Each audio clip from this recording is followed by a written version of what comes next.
I ask everybody to please stand up for our opening prayer to be led by Sir Christopher. And then after which we have nationalistic song, Ma'am Anna. Sorry, Father, once again we are here thanking you, praising you, glorifying your name, for your name is great and greatly to be praised. Ang kami umang dayaw ko niyang ang kamot umang ko niyang tipig sa amin, sa lunat mi, tapos maaramid mi, dagito yung activities mi, dagito yung inaramid mi tatang aldaw. Father God in heaven, we pray for continuous blessing as we continue to live, so that we will be empowered to empower our learners, empowered to empower our co-teachers, empowered to empower also our different people who live with us, Father. We pray also for additional strength as we continue to be a blessing, Father, to everyone. All these blessings we pray. Amen.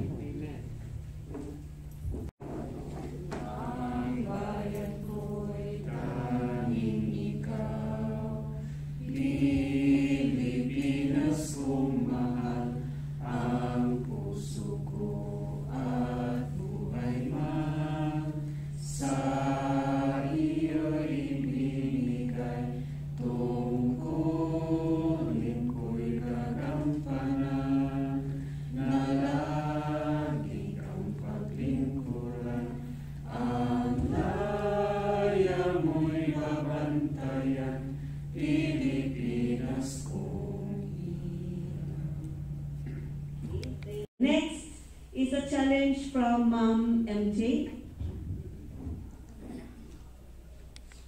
Char. And that's the lingua franca for today. Char. Alright, so I am actually happy. I am smiling.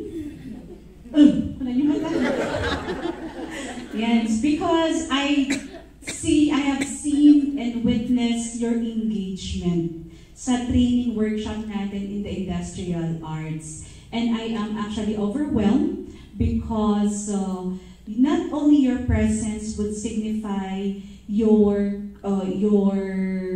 capacity that you want to really upskill the competencies, not only aligning to the most essential learning competency in the department that we are working right now, but rather we try also to upskill to align to the industry needs of the community or the society we are in right now.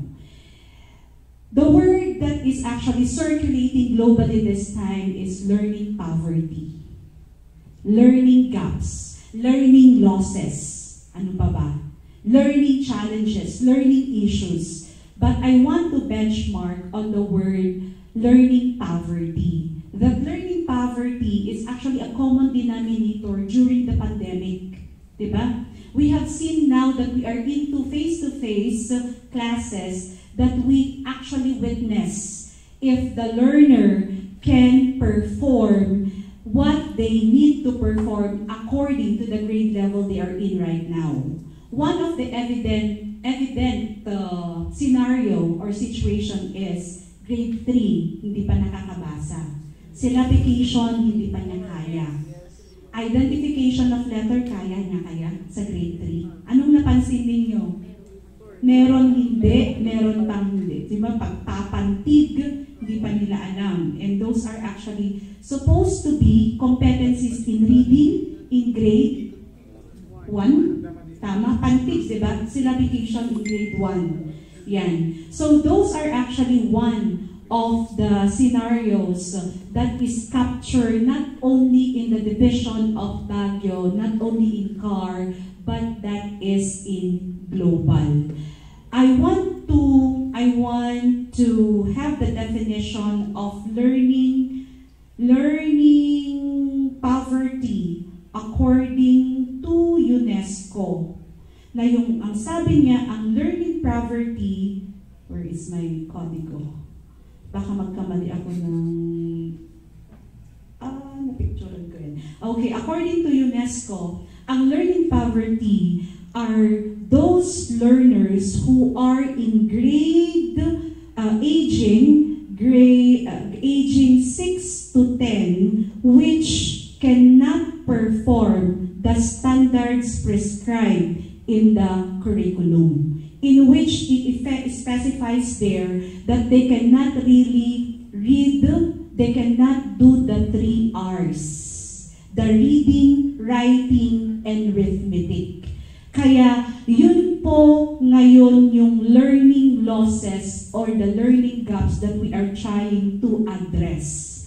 And then to that learning losses, it pertains now to us, the EPP and TLE teachers. From that 3 R's that is actually they have to capture when they're in Key Stage 1 and they move to Key Stage 2, it's now learning of capacitating or letting the learners also know the basic life skills, in which in the competencies of EPP 4, 5, and 6 across the components in ICT, HE, AFA, and IA is captured. So yun po yung ginawa ng competency-based training. So we had actually the planning of the TWG way back in July 20, 21, 22. That's 3 days pre-planning. So during the pre-planning, we went back to the MELCs and then tried to map which are the learning competencies in which it is anchored or it is escalated to the next key stage, and that is Key Stage 3 and Key Stage 4. So yun po yung namap. That's why in this IA training, if you try to look at this, my connection po when it comes to your output in the BAU, which is live, but it is lifer when you made it now, yan, that is actually anchored to handicraft. But that's a non-NC specialization in grade 9 and 10. But that's one of the learning outcome in handicraft, non-NC. The doorbell and the extension wire is actually electrical installation maintenance. Yan. Electronics kasi yung hindi na-inculcate sa grade 6 IA, which is also nice. Electronics is a very good also subject, though very technical din ang dating niya. But when we try to look at now the world, sana ma-inculcate. But the new curriculum, if ever talagang we will have that, na-embed na rin ang electronics sa elementary, basic, PVC, yung pag-mold lang ninyo ng mga electronic circuit board. Yan. Alright, so if the Key Stage 1 focus on the 3 R's, we also focus on the competencies of life skill. Diba? So from ICT to IA, because these are the basic. What we are in the elementary, if you try to look at the curriculum mapping, if you try to anchor in the training regulations which is promulgated by the TESDA, is actually the basic competencies is aligned to grade 4 to 6, in which a teacher has to be upskill higher than the basic competencies. Kaya nga yung parang, kung mag-upskilling pa tayo, you have to know now, hindi na kayo general, hindi na kayo jack of all trades, but you have to master one among those trades para may focus or area of concentration. This is actually a general upskilling competency ang ginawa natin. Now, yung next na ditong phase is now the NC2 or the National Certification. Halimbawa, among sino sa inyong nakakompleto from component ICT to IA? Meron ba? Nakakompleto ng training? Wala. Si Ma'am Marjorie, nakompleto mo? Hindi. Of course, yung mga TWG, nakompleto nila yan. So, the same, my line of thinking is that, the same with the learner. Kung na-upskill ninyo, mas alam ninyo kung saan talaga ang gamay ninyo, in which you want to learn more. Because the more that we educate ourselves, the more that we want, the more that we are hungry in getting the KSDA of that skill, the more that the ignorance is extending farther and farther. That's why we want to deepen and deepen the knowledge and skills, the values, and the attitude. So that comes now the challenge to us, because in the real world scenario, learning gaps or learning losses, yun na yung i-address natin. During the pandemic times, were you able to see the learners perform these learning outcomes? Nakita ba ninyo na ginawa nila? Or okay na na-knowing nila? Kontento na kayo doon? Taking into the consideration the scenario, the different backgrounds, the different profiles of your learners during the pandemic. You have your own strategy. You have your own assessment menus. We call it menus because you try to have an option. Sana nga nagkaroon talaga kayo ng ganon. Assessment menu in which if learner 1, 2, 3 cannot do the real performance, then you should have an alternate menu for the assessment for the learner. Kung ang kaya niyang i-perform is, during the pandemic, kaya niyang i-perform is more on, can I do the drawing and explain, reflection? That could be one. So, yun na po yung part of our challenge, because making them, letting your learners do recycling on enhancement of woodworks, iron, bamboos, so would actually entails creativity of the learners, and that is encircled in the 3 R's. That if you try to do the blending, yung i-blend natin yung tatlo, creativity comes in. Because you also try to inject or integrate the other learning areas like arts, kanina nga, yung parang nag-emanate doon kanina, we also integrate arts, recycling, and the other component or the other learning areas like AP, yan, and ESP, pagpapahalaga on. Yan. Meron ba? Pwede niyong i-integrate? Science din. Ayan, science. Okay. Same story with electricity, di ba? Science din ang pwede ninyong i-integrate. That's why, okay, in this generation, we now have the paradigm shift also of teaching.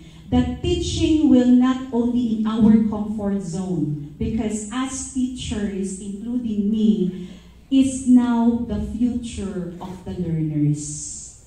The learners this time are very outside the box when they think. They are into gadget. Add na yung learner or disadvantage na sa learner pag hindi niya alam ang manipulate sa mga gadgets. Diba ngayon? Tignan ninyo, the genre of the students this time, the generation that they have right now, it's not actually, parang nagiging hindi na siya out of place na yung learner kung siya ay hindi pa niya alam gumamit ng cellphone. Hindi pa niya alam maglaro sa mga game-based learning, mga ganyan. So that is already part of the growth of the society we are right in. So dun po tayo papasok. As teachers, what other innovation that I can tweak so that aside from this, what can I do better so that I will squeeze yung creativity ng bata. So, gaya nga yung sinasabi ko kanina, the electric doorbell, etong doorbell na ito, simple doorbell as that, yung, I forgot the name of the learner who won in the investigatory project until it came as an innovation na nadidetect niya the doorbell linked to the doorknob, nadidetect niya if there is an earthquake. Yan. Yung learner natin dito, from si Jericho pala, Jericho, I forgot the last name. Jericho from City High, siya din yung naki-quiz bee sa ating AP noon, pumunta sila sa Malaysia yata yun. And then pumunta siya sa stand-alone. So dun na-equip yung kanyang pagiging scientific thinking. Naging innovative na rin siya. So that's now the output or offshoot of the creativity of the learner. So that is now our challenge for us to increase, lagi natin sinasabi, higher order thinking skills, that we have to capacitate the learner to think, to reason out, diba? For them to be able to, not only for them, nagaturason mo, but that reason is actually there's something in the mind of the learner. Alam niya kung paano i-defend yung work niya. Paano siya magiging resilient when it comes that resources are not available. And how to capture being responsible and then to the challenging world that we are right now. Kaya nga doon sa 3 R's, di ba, RRR, reading, writing, arithmetic, it actually equated also to 3 R's, the reasoning, the resilience, and the responsibility. Yan, yung tatlo. Para we will be able to live in the VUCA world na sinasabi ni Sir. Ma-remember niyo yung challenge niya sa atin nung first day, that we are living in the VUCA world. Do you remember still the meaning of VUCA? O si Sir Ben, ma-remember pa niya. What's the V now? Ano na yung V sa VUCA ni Sir? Vulnerability. U stands for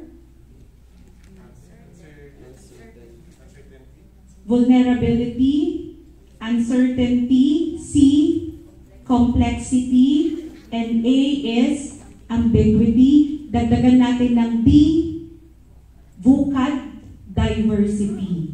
But the V is not only vulnerability, but it pertains to the volatility. Yan, volatility. And then dinagdagan pa ng D, yung last, VUCAD. That is the diversity. Pero ngayon, dagdagan mo pa that we are living in the D-VUCAD. D-VUCAD. The first one is disruption. And then that disruption is the pandemic now that we are still transitioning in. Yan. D-VUCAD. The disruption, the volatility, the uncertainty, the complexity, ambiguity, and then the diversity. In which, if you try to pair it with a positive and being an innovative teacher, you pair it with a positive word to that. D. Diba? Na pairing ni Sir ito, V. Ano na yung pair ng V? Vision. The disruption, you should not, the volatility, you should have your vision. We should remain to the mandate that we have. And then uncertainty, it was understanding. Uncertainty, that you have to understand that this happened because of this. You have to understand so that we know how to move forward. We know how to get to our vision. And then C is competence. So dun niya pinasok yung competencies. The certain level of competencies we have right now is not the competency you need next year or 5 years from now. We have to upskill. Kaya in the next spacing that we have, we try to integrate already the ICT-enabled teaching and learning framework standards that is aligned to UNESCO. Global standards na yun, in which one of my learning when we had the policy making of that, talagang pinakraft din ng region in our basic education development plan by 2030, all teachers, and I also do, I cross my fingers to that we will also embrace the digital skills and the digital literacy. Kasi sa ating kasing, COT, embedding ICT, di ba? Nagrabi ng PowerPoint, but basically, what does it mean by digital literacy? Not only using a PowerPoint, but using the productivity tools that you can use available in the Microsoft 360, in which you can already enrich the engagement of your learners through that. But of course, one challenge kasi sa atin at the end is the resources. Diba? Resources.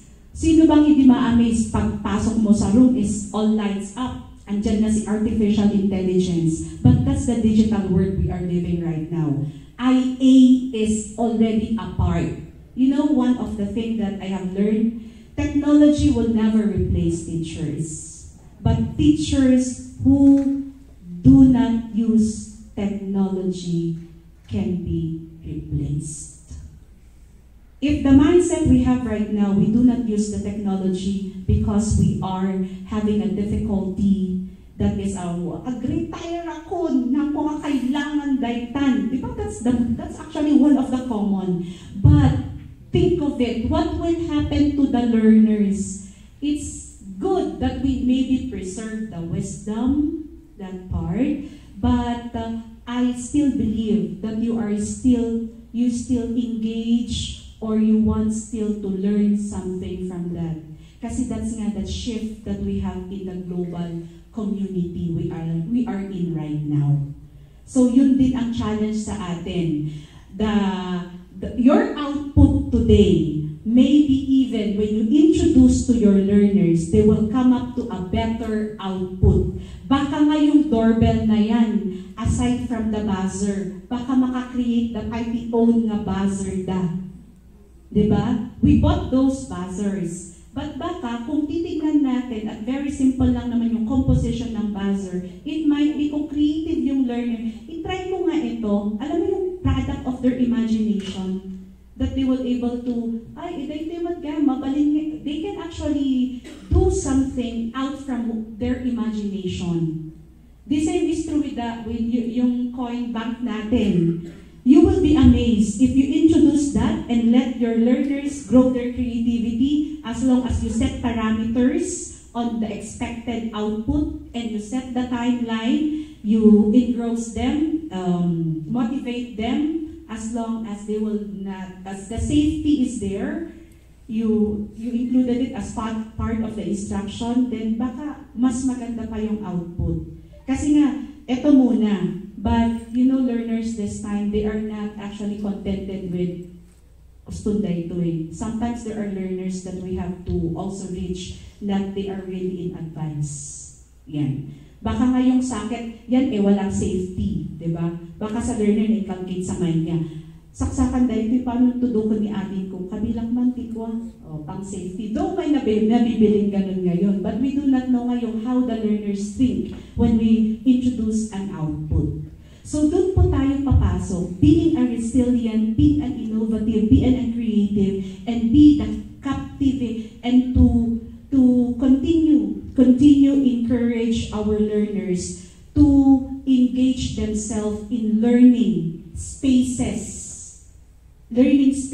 because we have to abide to this fast changing ecosystem. Why did I say a fast changing ecosystem? Kasi nga ngayon, baka mamaya picture na lang natin is dipindot. Who among you are watching Startup, PH, sa GMA, telenovela? Ganda ng IA ni yung isang actor doon that is already talking to Maria. Maria, what's my itinerary today? Ganun. Diba? Paano kung ganun na lang, install na lang lahat, yung IA, na-capture na lahat, kung ano yung tanong ng bata, sinasagot na lang nila. Of course, we do not want that to happen because we still believe that the presence of a physical teacher is totally different from the presence of an artificial intelligence teacher. IA is one, di ba very, one na si Good Taste ba, yung may IA na server? Yan. Kasi na-capture nga kung ano, saan ang table 37, andun na nakasystem sa kanya. Yan. Okay? So, that's one of the challenge that I give it to you. We have to reframe our curriculum. When I say reframe, we have to become agile, resilient, and to take responsibility of the learners in our custody this time of pandemic. So that at the end, we still capture the 21st century learners. Kasi yun pa rin yung nasa nasa UNESCO as the standard of a 21st century learner. You remember the four components of a 21st century learner because that is your capture. Yun yung offshoot sana ng learner ng basic education. What are those four? Na 21st, to produce a 21st century learner. Number one is, ano yung isa? No? Hindi. But part of being a risk taker is part of the attitude that they should have. What are those? Number one, learning and innovative skills.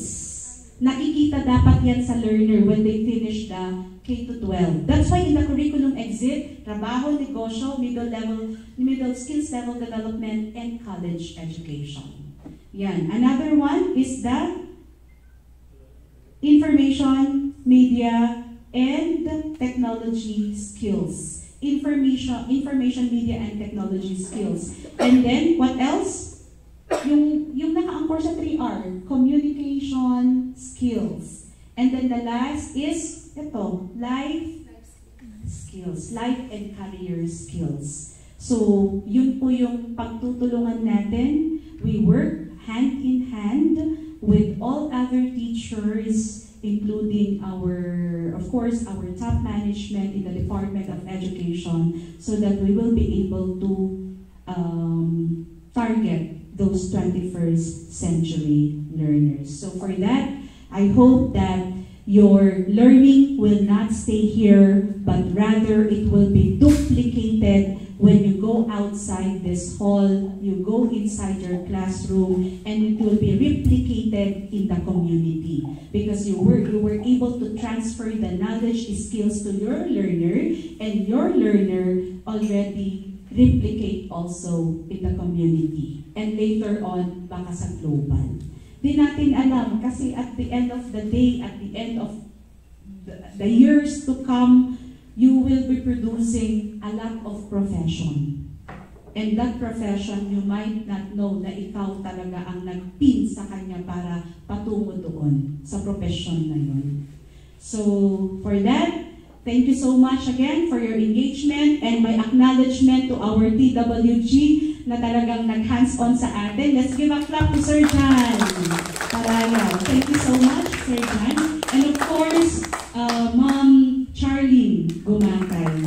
Yan. Sila po yung TWG competency base. We will be having another competency-based training next year. So, we have to see na yung mga hindi na-train, sila din yung ite-train. Kung may training man na same ang participants, level up na lang natin para hindi parehas yung cascading. Okay? So, soon to come for those trainings. So for that again, continue smiling because your bao is life, but you are lifer.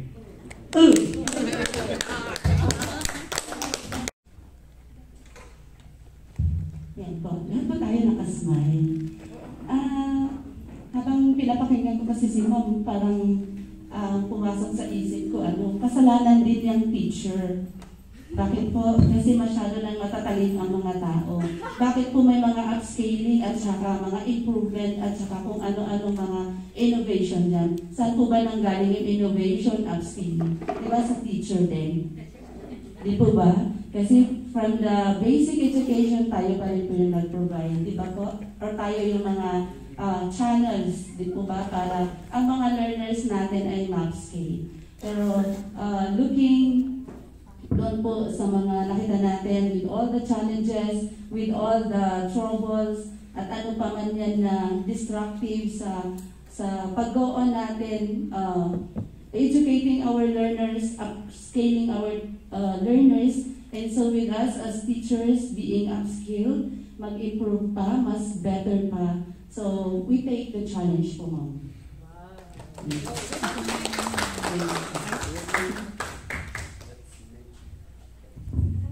It's to all of us.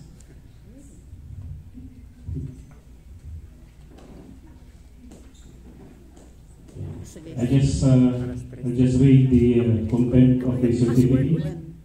Certificate of participation is awarded to for having actively participated in the conduct of competency-based training workshop for APP DOE teachers in industrial arts. So, with the in reference of the Division Memo number 2016, Series 2022, on October 14, 15, 21, 22, and 28, 2022. Given this 28th day of October 2022 at Hub 100, Ecolodge, Magsaysay, Baguio City, signed by Federico P. Martin, Doctor of Education, Christian Education, Sisuf High Schools Division Superintendent. So, we will Ma'am Mergy Malibot to do the awarding of certificate. Alright, so first, this certificate is awarded to Guilford P. Ambakay.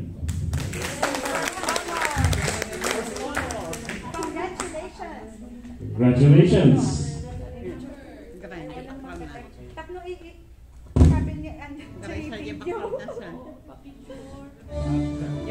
And of course, calling also Ma'am Marjorie Isbanag.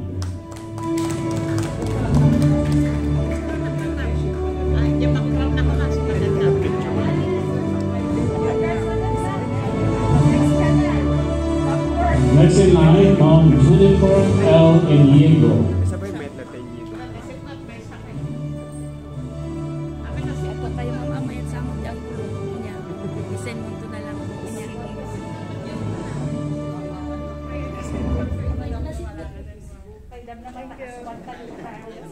And of course, certificate of participation to Sir Nestor.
Ma'am Annabel C. Bato.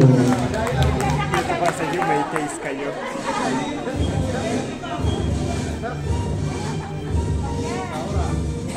Next in line, Ma'am Hilarda A. Bukdehon.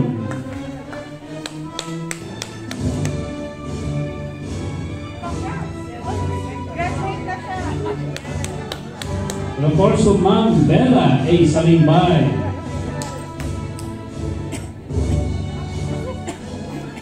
Going to the stage, Ma'am Josephine L. Rufino.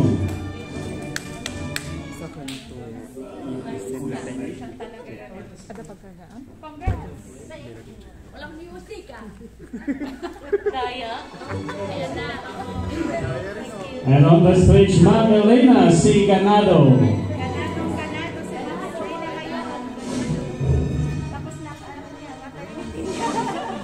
Going to the stage, Ma'am Elvera M. Akab.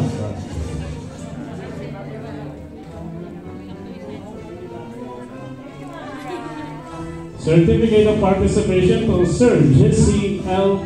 Kaka. Sorry, ma'am. Yes. And Ma'am Ana Marie B. Pasqua.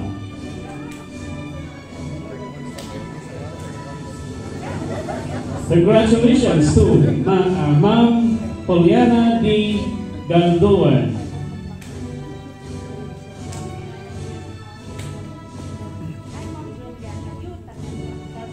Congratulations to Ma'am Shirley N. Damaon.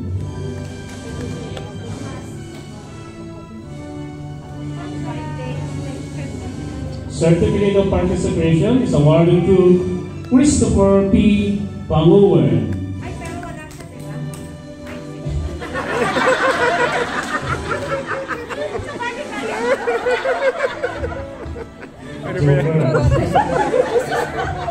Mr. Christopher. And Ma'am Mary P. Johnson. Joke lang yun. Basta mag-Jackson, sir. Galitan ka lang ang naman mo. Sana nga ang parating And of course, congratulations to Ma'am Rizalina R. Valviejos.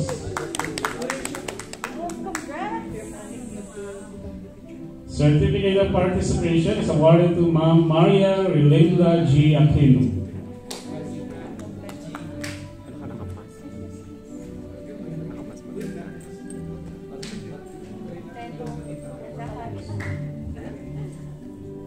Congratulations also to Sir Ben E. Dintegan. Ilagay mo to sa ating Sir Ben, ha? Sa ating accomplishment sa Inquirer.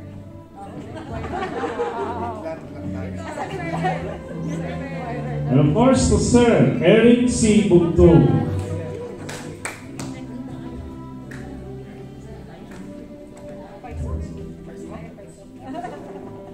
Congratulations to Sir Romel F. Madayan.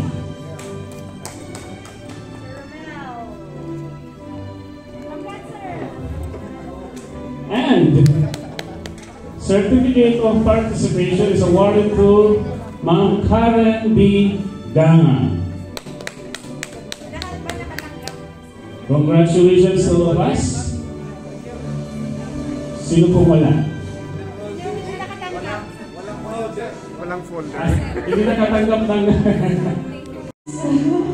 Charlie, actually the certificate holders, utang ko na lang po yung 10 kasi ganito yan. Inuna ko talaga ang EPP. The certificate template, sekreto lang natin nga, pero to. Nakaprocure kasi yan para sa senior high. Tapos na yung senior high upskilling, ginamit na namin yan kasi from competency-based training, ICT, hanggang ngayon. Kaya medyo kulang. Pero utang ko sa mga hindi naka-package ang kanilang certificate. You may claim sa division office by January na. Yan.